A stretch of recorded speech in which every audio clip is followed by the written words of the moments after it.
Everyone wants a domain name that ends in .com. There's a brand new registry launching before most of the new gTLDs, and it also ends in .com. It could be a great opportunity for you and your business. Stay tuned to learn more.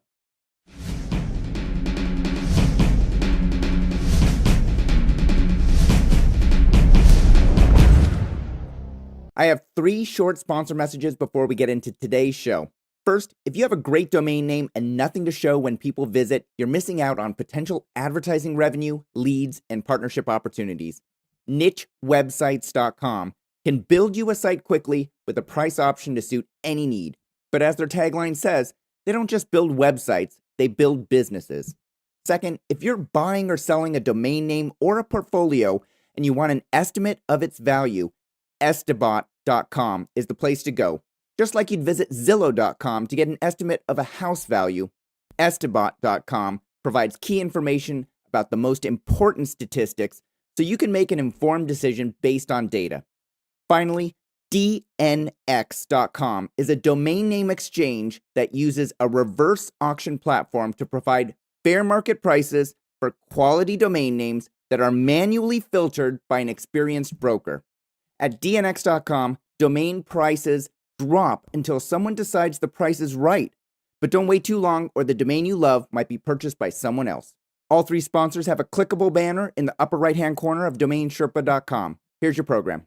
Hey everyone, my name is Michael Seiger and I'm the publisher of DomainSherpa.com, the website where you come to learn how to become a successful domain name investor and entrepreneur directly from the experts.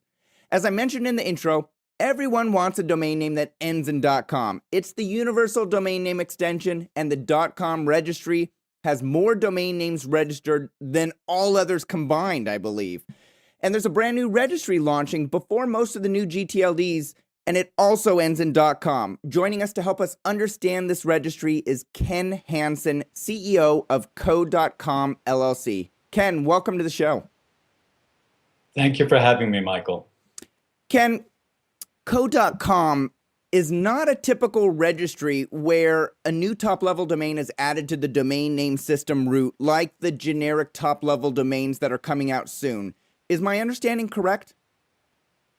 Yes, Co.com is what some refer to as an SLD, or second-level domain. Okay, and so what that means is, go ahead. I'm sorry. What that means is, in some case, we have additional flexibility that most of the gTLDs don't have. We can come to market very quickly. We can get out before the new gTLDs go to market. We can accept registrations for country names, for example. So, China.co.com. We will follow most of the ICANN policies, especially those that are designed to protect trademarks. We'll be a responsible citizen.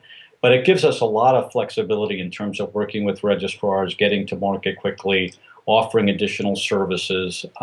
So we're excited about that and excited to be able to get on the playing field and play the game. So, typically when I refer to second-level domains, I refer to, DomainSherpa.com. It's a first-level domain and the top-level domain. And a second-level domain might be live.domainsherpa.com. The live is this, actually the third level domain on my Domain Sherpa, which is the second level domain. So co.com is a second level domain. It's a regular domain name registration. It's like Domain Sherpa, but you have co for the domain name. Yes. Yeah. So co, of course, is very generic. It's very broad. It's global in nature. Mm-hmm. As you know, many country codes, over 61, in fact, have co.country code namespaces. This is really no different than that. We'll be working with a back-end registry provider. We'll be accepting registrations through registrars. Everything will work in terms of registering a name and renewing a name, the same as it might work with a gTLD. So is Co.com officially a registry, or are you a registry but not an ICANN approved registry? What's the official title to it? We're a registry just like any other registry. We'll be accepting registrations through registrars. We'll be maintaining a global database of all the Co.com names. We'll be pushing out a zone file to the global constellation of DNS servers. We'll be renewing names. We'll be promoting the names. We'll be selling through the registrar distribution channel. There's really very little difference between what we're doing and what VeriSign's doing with .com. Okay. What is the difference between what you're doing with co.com and what VeriSign is doing with .com? Well, .com is a top-level domain, so it's at the top of the global root, and names, of course, are registered at the second level within .com. Okay. Really, that's the only difference. Okay.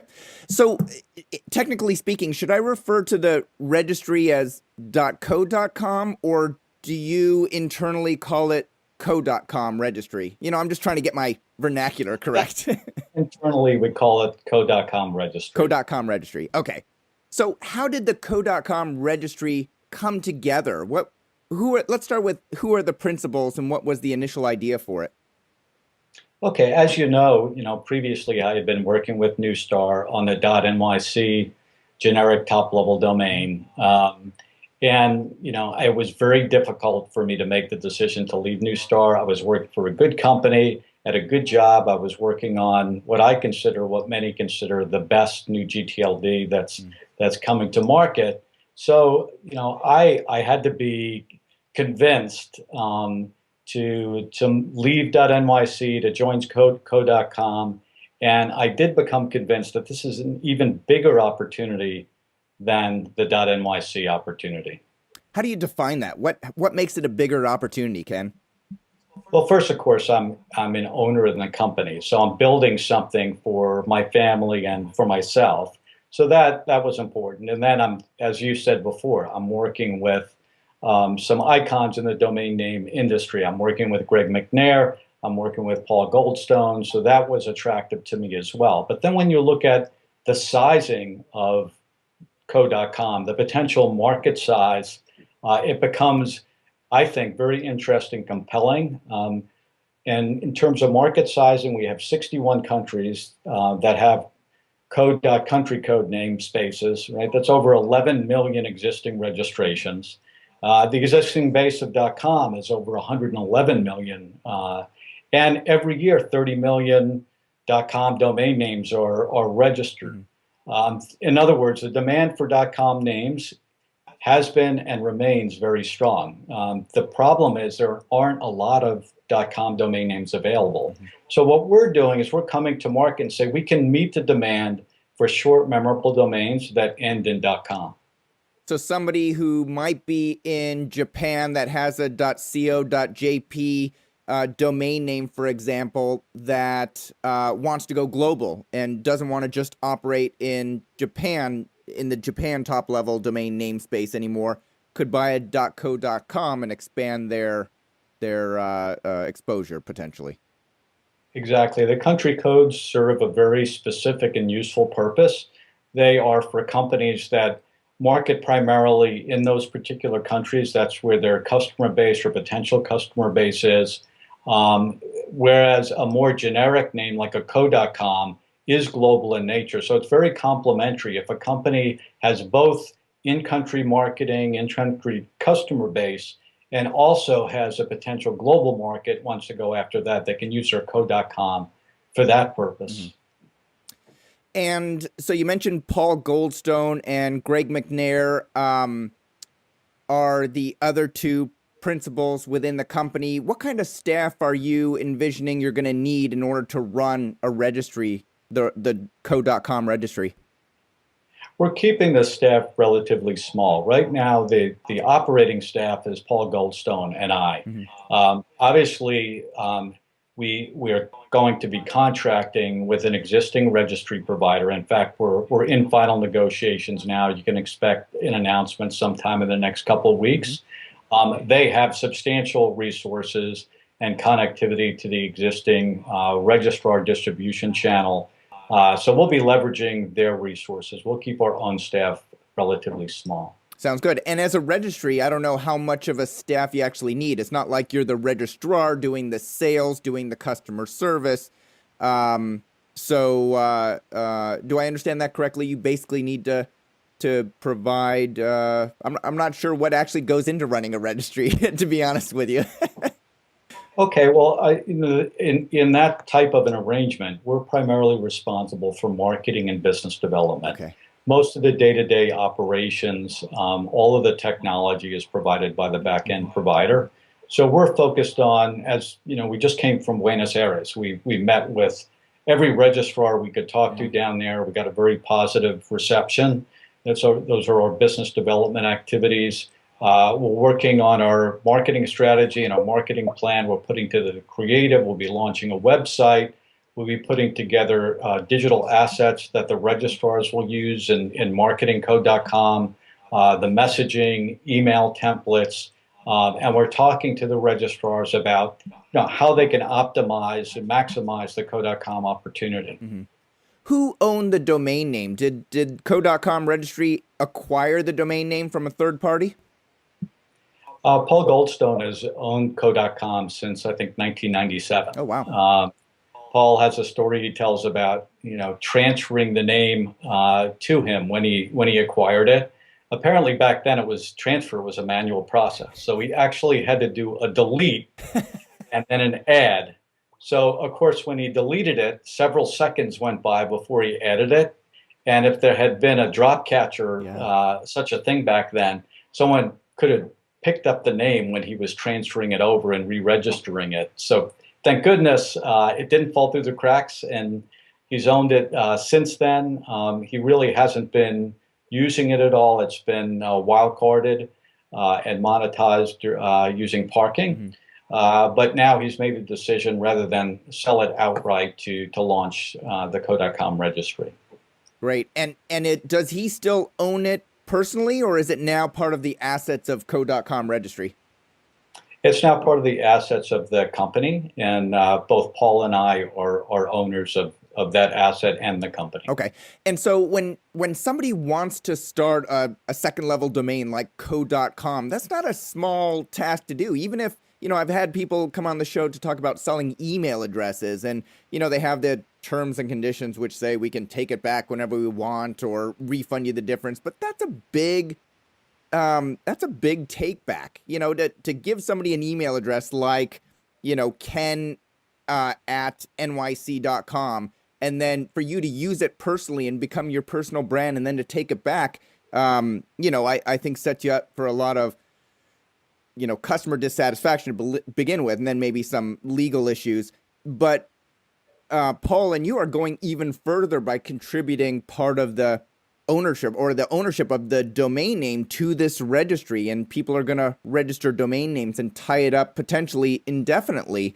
Do you have to, how do people know that what they register will be theirs for as long as they renew it? Sure. So we'll lock the name. It'll be a 10-year registration. We'll have there are services like SuperLock where it'll take multiple levels to transfer the name. So it would be impossible for someone to transfer the name during our term of ownership. We're contractually committing to the back-end registry we're working with not to transfer the name, not to redirect the name in any way. So they can have extreme confidence that we're going to run this in a very responsible manner. I mean, I've been involved in running registries since 2000 when Neustar pursued and won .biz, then .us with the Department of Commerce, and then a number of new spaces like .co and .tel and .travel. My reputation is on the line as well. I can tell you that we're very committed, all of us, Paul and Greg included, in running this in a very responsible way. And we're selecting a registry provider who has that same commitment and reputation for stability. Okay. When I think of different top-level domains, I think about the missions of the top-level domains. For example, .com is clearly commercial. If you have a commercial entity, you want to try and get in the .com top-level domain. If you're a not-for-profit, .org makes sense. Now, anybody can register a .org, but Red Cross is on .org, and the Philippines Help is on a .org, and and if I look at .co, which is a country code top level domain. I think the .co registry has done a phenomenal job rebranding it and going after the startup space and getting, startups to think about .co if they can't get the .com. What is the mission of co.com registry? So we think of co.com as a very broad generic TLD, just like .com. So it's any company or organization potentially could register a co.com domain name. And there's some low-hanging fruit. For example, the 61 countries that I mentioned before that have country code namespaces. We'll certainly target those. There's the existing base of .com registrants, 111 million plus of those. Every year, 30 million plus new ads in .com. What we're suggesting to registrars is when users search for a domain name, particularly if they don't send a strong signal for one of the new gTLDs, that they show them a co.com. Or if the com's not available, show them the co.com. When they check out, offer them, if let's say the com is available, when they're checking out, offer them the co.com. But in general, we see this as an opportunity for those who want a good, short, memorable name in the .com space. They want the benefit of that global brand that's well known and familiar to users, that they have an opportunity now to get a better, short and memorable name in the co.com space. So the overall mission of the company is in our tagline. It's get the .com name you've always wanted. Okay, the get the .com domain you've always wanted, but you do have to have a .co before the .com. Yeah, it's a domain name that ends in .com is the way we like to say it. And I didn't even mention, of course, there's an opportunity in the premium namespace as well. Any generic word you can think of, .co.com, is going to become available, including some of the most valuable generics we've seen sell for, tens of thousands, hundreds of thousands, or even millions of dollars in .com over the past several years. Right. Okay, I want to ask you about those premiums and how that is going to work. So you see the domain as being a global generic domain, so startups, companies, anybody. You don't think it's going to be associated with Colombia because it has a .co in there, because every country almost has a .co .country code in there. People who live in Colombia, I think, will always associate .co with Colombia. There's a market there for co.com. But as you said earlier, the .co guys have done a great job of repositioning .co. It is now considered, I think, and viewed by most as a global namespace. And to some degree, we're standing on their shoulders. We don't believe the public will consider it to be Colombia. In fact, I recall they did a survey at one point, and very, very few people, when they heard .co, thought of Colombia. They thought of company or community or something of that nature. Yeah. With the majority, of course, associating it with company. Great. How have you verified that potential customers actually want this domain extension? Well, that's a good question. The research in this case has already been done for us. I mean, the market has already spoken, right? They're given the number of existing .com names and how well it's known. And I'll give you some statistics I actually pulled off the VeriSign site. I think they make the point, right? 75% of globally registered domains are .com names. 97% of the top 100 brands have registered a .com. 87% of the highest traffic websites in the U.S. are .com websites. If that's not enough, for you, how about this one? A new .com name is registered every 6 seconds. So the demand for domain names that ended up in a .com is already well documented, and it's that demand that we intend to meet. Yeah, well, I think it's documented, Ken, that the demand is for a .com, not for a domain name that ends in .com necessarily. So I see the leap, and that's the question that I'm asking you. Have you gone to business owners in the United States and said, if we offered you, pizza.co.com, or, Seattle Pizza or New York Pizza.co.com, would that be more valuable to you than your current Nick's Pizza NY.com? Right. We haven't done that kind of research. I think what I'm saying is, and I'm certainly not saying the demand that they're the same, that they're identical, Right. and that the demand is the same. But I think when you put a co.com next to a .com, Mm-hmm. and the name is shorter, more memorable, that some users will pick the co.com over the .com, a small number, but in most cases, the .com won't be available at Right. all. And because the registrants are familiar with .com, they know their customers are familiar with .com. They're familiar with it. They're comfortable with it. That very often they'll choose the shorter, more memorable name in co.com, especially if the .com is not available, has long been Sure. registered. So I could see why, the registry entity is so important, because you need to set the tagline that people remember. You need to set the marketing materials. You need to provide that collateral to the registrars, which I didn't realize before I started doing these interviews on Domain Sherpa, that was the purpose of the registry. You need to set the direction, provide those assets, make sure that the registrars have everything they need to promote and sell more of your domain names.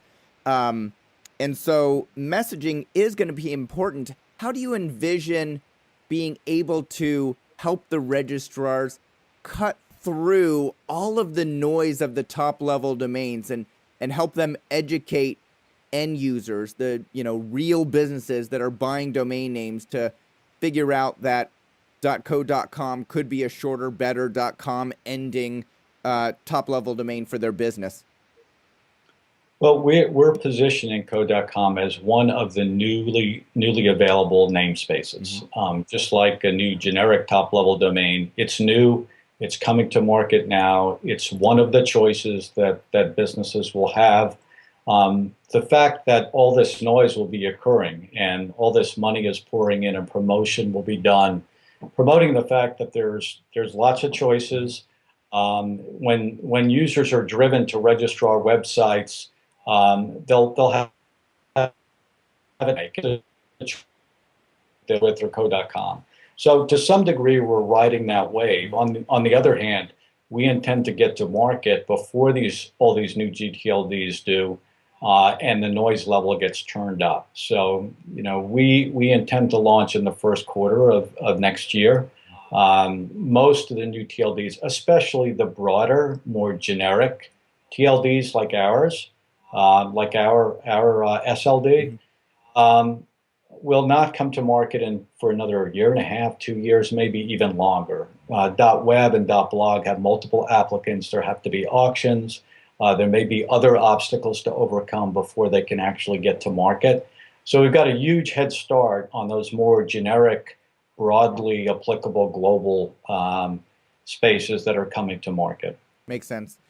Ken, most, if not all, people in the domain name industry know you and your background. You've recently held the position of Senior Director of Business Development at Neustar, a technology and directory services provider. Just over the past couple of years, Neustar's revenue has grown from, I think, 500 million to about 830 million, and profits have grown on a comparable basis. It looks like a phenomenal stock to own.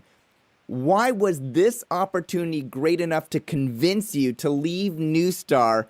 And, in your own words, and I would concur, that NYC top level domain, which could be the largest, most successful new gTLD to launch.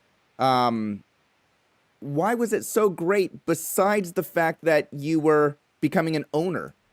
An owner in something that whose future is, questionable in a lot of eyes.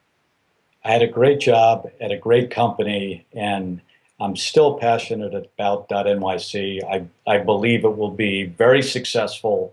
It may not be the biggest TLD, but I think there's a significant market there, and it serves a very useful purpose, as do a lot of the new city gTLDs. And I'm very passionate about that. I became convinced this is a larger opportunity. When I looked at the addressable market, which is global in nature, when I looked at the number of .com names that are there, the number of existing co.country names that are available, and some of the simple blocking and tackling tactics that we can employ from a marketing perspective, and the names that will become available from a premium name perspective, I was convinced that this is, in order of magnitude, a multiple of the .nyc space in terms of the number of registrations that were possible. Do you still own a lot of stock in Neustar, Ken? I don't think anybody would consider it a lot, especially Neustar. I do have some shares, and I walked away from some shares. I had stock options in the company. It's a great company. I believe in it. It has a great future. There are a lot of great people there that I enjoyed working with. But at heart, I'm an entrepreneur. I like starting and growing businesses. I've done that before in my career. And this is an opportunity for me to do that. And I'm working with people like Paul Goldstone and Greg McNair, who are both positive, enthusiastic people with accomplishments of their own in their careers. We had a lot of fun in Buenos Aires. And in our meetings with registrars, I was convinced before I went to Buenos Aires, obviously, but our meetings with registrars went extremely well. They're very enthusiastic and supportive of what we're doing. They understand the story. Most of them, I believe, will carry co.com, and most of them will also promote it. So has it been, I now that you're with co.com Registry, I don't want to ask you too many questions about NYC, but I want to ask you one for comparison, Ken, and I'm not sure if it's public information, so if it's not, just let me know. Was it ever public how many registrations .nyc was anticipating after the first and second year of being live? It is not public, but I can tell you a little bit about the market size, which is obviously public information. So there are north of 400,000 existing businesses. In New York City, there are 8 million citizens. So that's the addressable market. Having been born in New York myself, being a New Yorker, I also know how passionate New Yorkers are about the city. I actually moved from New York about over 20 years ago, but I still call myself a New Yorker. Businesses in New York like to associate themselves with the city as well. You see that as you walk through the streets of New York. So the addressable market is not huge compared to .com or something that's broader, more generic, but I think very compelling from a branding perspective. Definitely. So I see a bright future for .nyc. I think they'll have a substantial number of registrations. Yeah. And I don't want to ask you for the exact number because, you are no longer with that and it's confidential information. But in comparison then for co.com, how many registrations do you anticipate by the end of the first year, second year, third year? I think looking at the existing base, the number of registrations in .com every year, we don't have to have a high degree of penetration to get to a big number. Since there are 30 million new ads in .com every year, if we capture just 1% of those, that would be 300,000 names. So for every 1%, 300,000 names, I can easily see us getting to certainly hundreds of thousands of names. And if the registrars show a co.com when the com is not available, when users search, if we can convince them of that, this could be in the millions or even digit millions. Sorry, Ken, we're breaking up right there. So you're saying that if you can show a .co.com domain name when somebody's registering a .com, and they'll either register it in addition to or register instead of the .com, you think you might be able to take 1% of those? Yeah, I'm saying for every 1% we can capture, we'll get 300,000 registrations. Sure. So, given that, Um, I'm very confident we're talking about at least hundreds of thousands of registrations. If the registrars do show it a code.com when the com's not available or offer it up in addition to the com at checkout, that's where I think we have the potential to get into the low single digit millions of registrations. Yeah. And do you anticipate that there's going to be a large quantity of defensive registrations by companies with registered trademarks as well? You know, if I look at .XXX, for example, they had an enormous number of registrations at a high dollar amount, and I believe that their registry has pretty much plateaued. They don't see the same growth that they saw during the first year, which, accounts for a lot of universities and businesses just wanting to keep the XXX out of the public domain.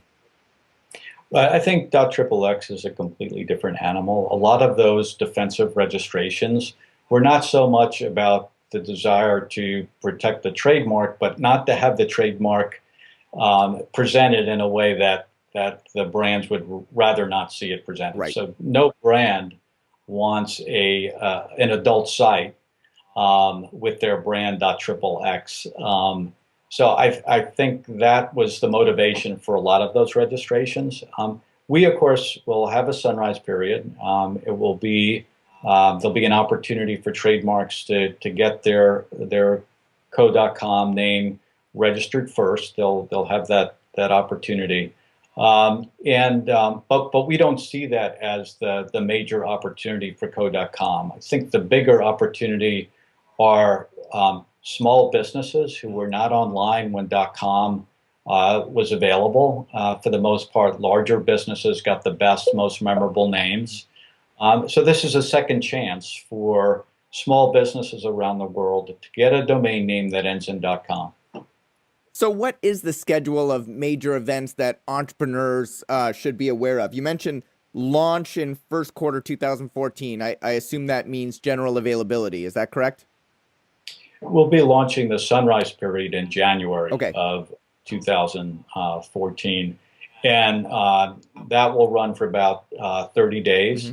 And then we'll move to a land rush period, which we're currently thinking will run for 90 days. So we're talking about land rush sometime in February. And then general availability would be sometime around May. Okay. And what's the difference between land rush for 90 days and general availability? The primary difference will be the price. So the price will be higher during the land rush phase. We're currently thinking about whether or not we have an application process during land rush and auctions if there's more than one application, or whether we just go to a pure first come, first serve during land rush. After speaking to some of the registrars down in Buenos Aires, some of them actually told us they prefer the application process and auction. It's a decision we'll make sometime in the next few weeks, but the only thing that really will change from land rush to general availability would be the price. Okay. And so during the land rush, you may do a higher price or you may do an auction. Is there a possibility you might do both? Yeah, so we would likely have a higher price for land rush. That's already decided. Okay. But whether there are auctions if there's more than one application is to be determined. So we're in the process of making that call. Okay. So what will the pricing structure be for domain names that aren't, ultra premium, the one that everybody wants, like sex and sex.co.com and gambling.co.com and poker.co.com? You can name all the ones that have the highest value in any namespace. What would, assuming that I didn't have a trademark on Domain Sherpa, which I do, and not a lot of people would want, what would be the land rush price and what would be the general availability price?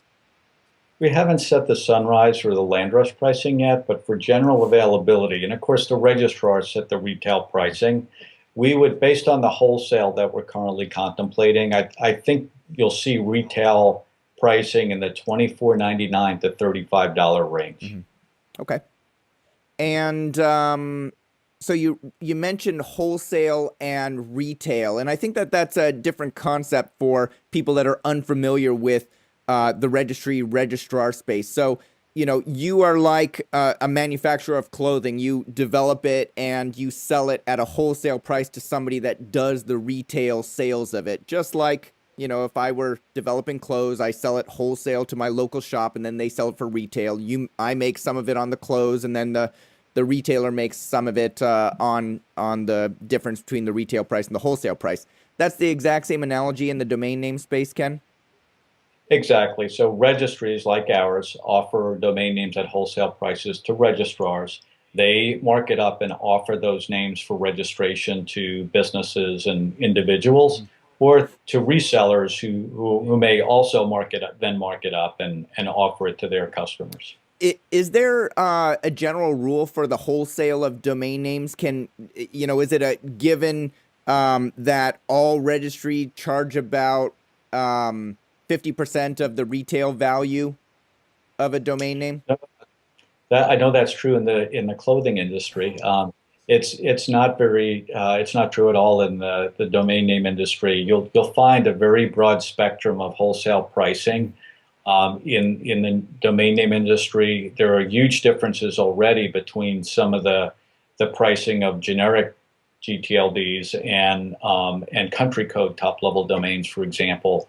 The new gTLDs will also have quite a range of pricing. We've already seen some of that. If you look on some of the registrar sites, you're seeing luxury retail pricing at $1,199.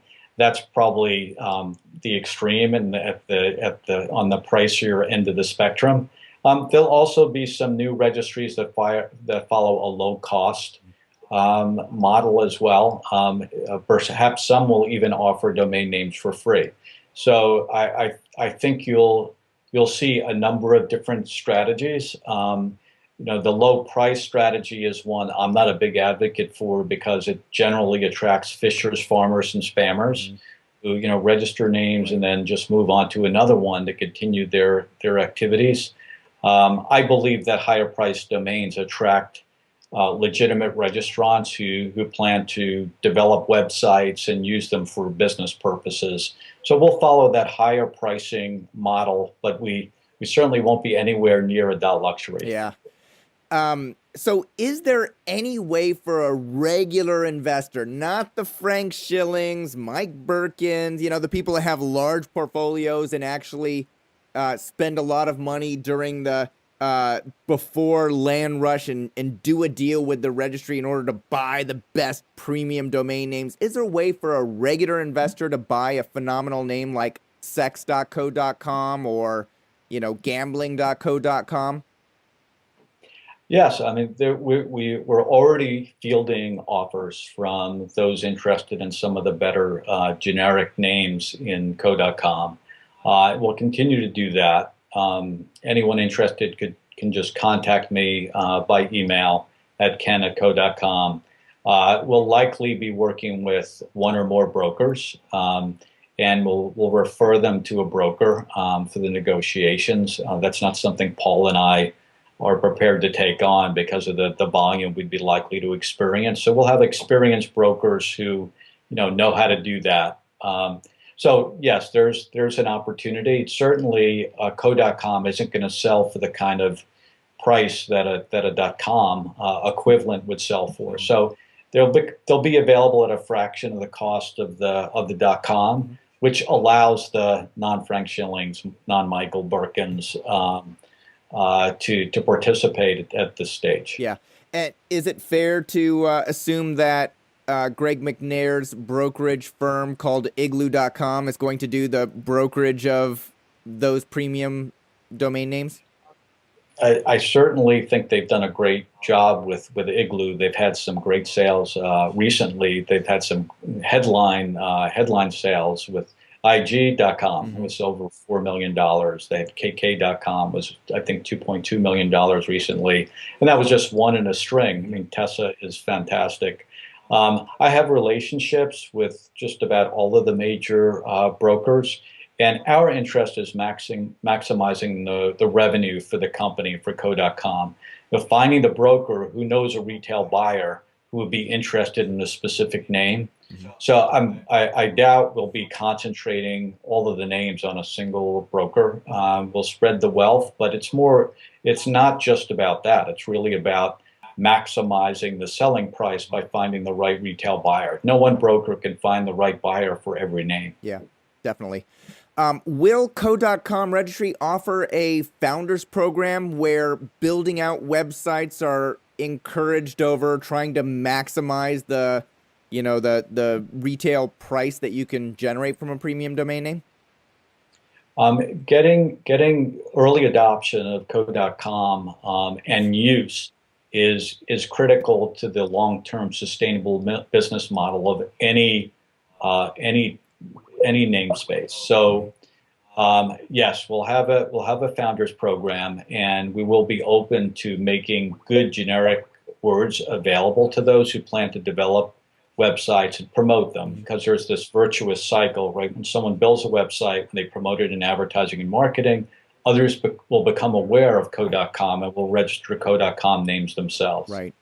So how will that founders program work, Ken? And at what point in time during Sunrise, Land Rush, and general availability might founders who want to invest in the development of a domain name be able to establish a deal with you? So sometime in the next 30 days, we'll be coming out with the details of our founders program. So it will include, the process and the criteria by which we'll evaluate proposals that we receive. So your viewers, your listeners can expect to see something sometime in the next 30 days. Okay, so get over to co.com and sign up for the newsletter, and that's one way that they can be notified that founders program is now available. That's right. Okay. There's a lot of concern on how Google and other search engines will treat the new top-level domains and how long it'll take them to update their algorithms, browsers to update their identification of those top-level domains. Is it a top-level domain, or is it just a period in a sentence that's out of place? I know this was the case when .co came out, that when they rebranded it to the startup domain name, top-level domain, rather than a country code for Colombia, Google and other search engines didn't realize that it was a general domain name and should be treated as such. They were treating it as just a country code. How do you think that Google will treat third-level domains registered on co.com?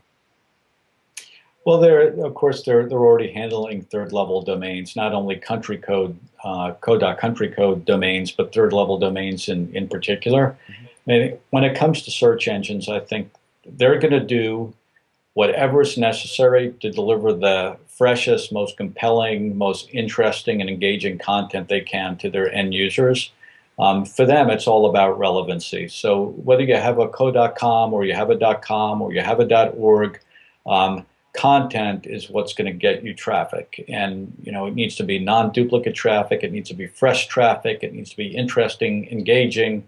And if you do that and it's very relevant to users, you're going to end up on that first page. And so I don't necessarily think it has anything to do with what domain you have. Obviously, if you could have your choice, you would get a .com name. But if you put a .com name next to a co.com, compelling, interesting, engaging, relevant content, the co.com name will win every time. If the search engines are true to their mission, which I believe they will be, they'll show the co.com. Okay.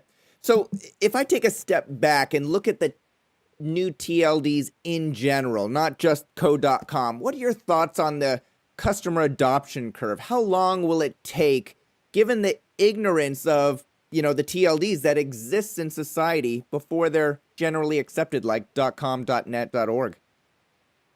Yeah, I think this time is different. When I say this time, I'm referring to the earlier introduction of .biz and .info, .tel, .travel, etc. And what makes it different is the participation of the brands. So brands are getting their own generic top-level domains. Many of them will use that in their own advertising and marketing.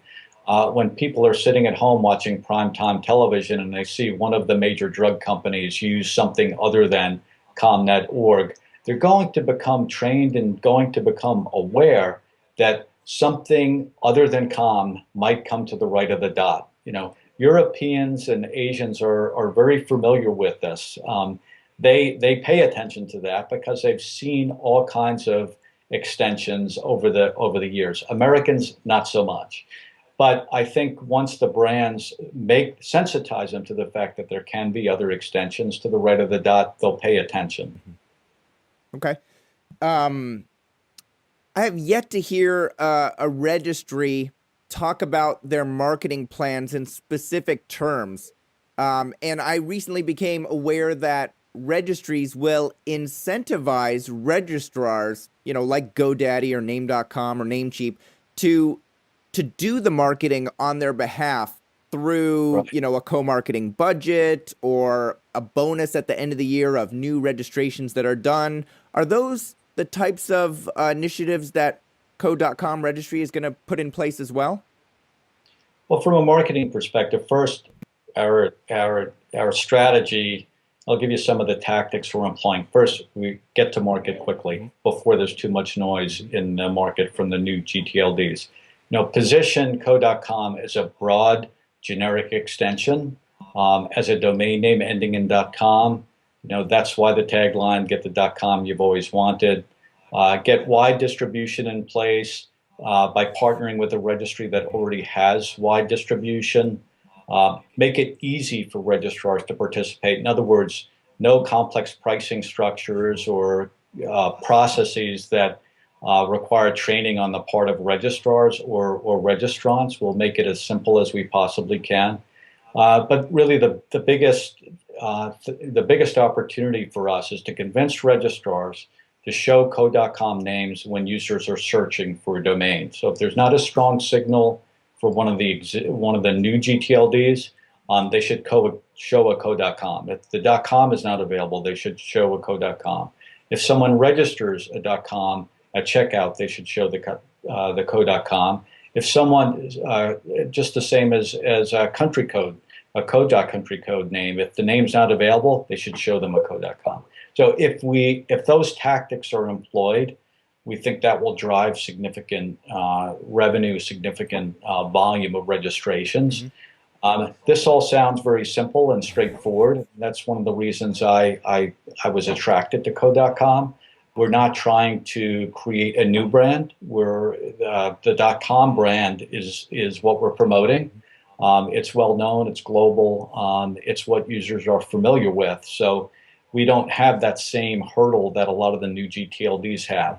And we'll also look to build credibility, and we'll build credibility by being a responsible citizen. So we'll follow UDRP, we'll follow URS, we'll follow all the best practices that are currently being followed by registries around the world. We'll have high quality marketing materials and a website, and we'll just behave in a very responsible way. Mm-hmm. Makes sense. I noticed that Paul Goldstone is listed as the president and you are listed as the CEO of the company.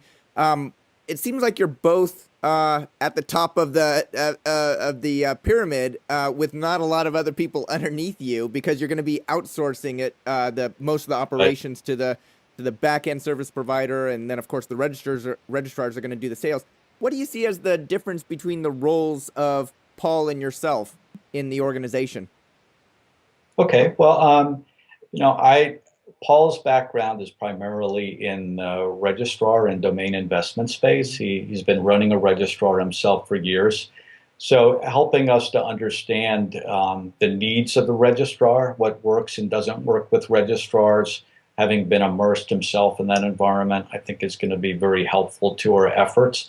Paul is very well known and well liked. He has strong relationships throughout the industry, so we're going to take advantage of that. He's been very active in the registrar constituency as well. For me, I've been not on the registrar side primarily, but on the registry side of the business for over 10 years. So my contribution will build on all the experiences I've had in the years launching new TLDs, bringing them to market, and working with the registrars. All right, excellent. This is the point of the interview, Ken, where I ask if people have specific questions for you that they don't feel comfortable asking online. Is there a way for them to get in contact with you to discuss something about a partnership or staying in touch with you regarding the code.com registry? You mentioned Ken at code.com. Is that the best way to reach you? That's the best way to reach me. Yes, thank you. All right. And if people have general questions that they want to ask you, Ken, they can post them in the comments section below the video, and then I'll notify you to come back and answer as many of them as you can. Ken Hansen, CEO of the Code.com Registry, thank you for coming on Domain Sherpa Show and sharing your information about your new registry offering, and thanks for being a Domain Sherpa. Thank you, Michael. Appreciate it. Thank you all for watching. We'll see you next time.